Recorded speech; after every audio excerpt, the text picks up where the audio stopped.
Eva, Viktória, predstavte sa mi prosím, povedzte, čomu sa venujete a ako ste sa spoznali. Ahojte, ja som Eva, som z Rožňavy. Ahojte, ja som Vicky, tiež z Rožňavy.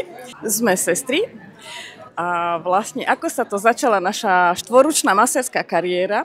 My sme, keďže sestry, ja odjakživa milujem masáž, aj moja sestra. A veľmi dobre vieme, aké to je, keď dlhodobo, pravidelne niekto chodí na masáž, stará sa o svoje telo. Z toho sa začala tá vášeň ku masáži vlastne. A potom sme sa rozhodli v roku 2018 absolvovať dvojročnú večernú školu v Rožňave na strednej zdravotníckej škole odbor zdravotnícky masér. Tu sa začala naša taká masérska kariéra. A do toho prichádzala návšteva v Nepáli 3-krát, kde sme absolvovali viacero kurzov nepálskych masáží a masáž je orientovaná v tomto štýle.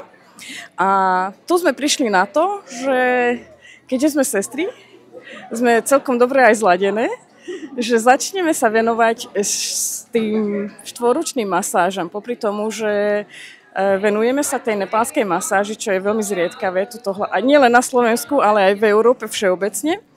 Tak sme si vymysleli pre nás taký plán, že dáme si štvorúčnú, čo je dosť radita aj v Rožňave. A vlastne takto sme sa dostali aj na túto súťaž s tou našou štvorúčnou masážou. Vedeli by ste mi povedať, prosím vás, viac informácií, ako štvorruká masáž prebieha? Treba tam dynamiky, spolupráce, sústrediť sa jedna na druhu. Je to v poriadku? Je to individuálne? Tak určite tá spolupráca tam musí byť. Musí to byť natrénované, musíme sa navzájom nacítiť a podľa toho už tá technická časť sa doľaďuje. Takže veľa tréningu, veľa sústredenie sa, ale zase máme svojský štýl v tej masáži, lebo necháme aj voľný štýl, aby sme si to mohli fakt užiť a aby sme nestratili tú ľahkosť. Takže snažíme sa, aby to bolo také ľahké, také naše a také nepálske. A to sa nám tento rok podarilo krásne, takže my sme si to veľmi užili.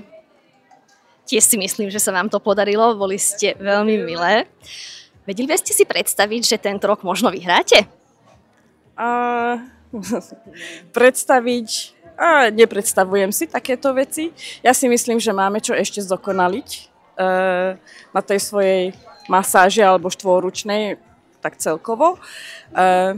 Na víťazstvo to nevidím, ale napredujeme veľmi dobre dopredu, takže možno v budúcnosti.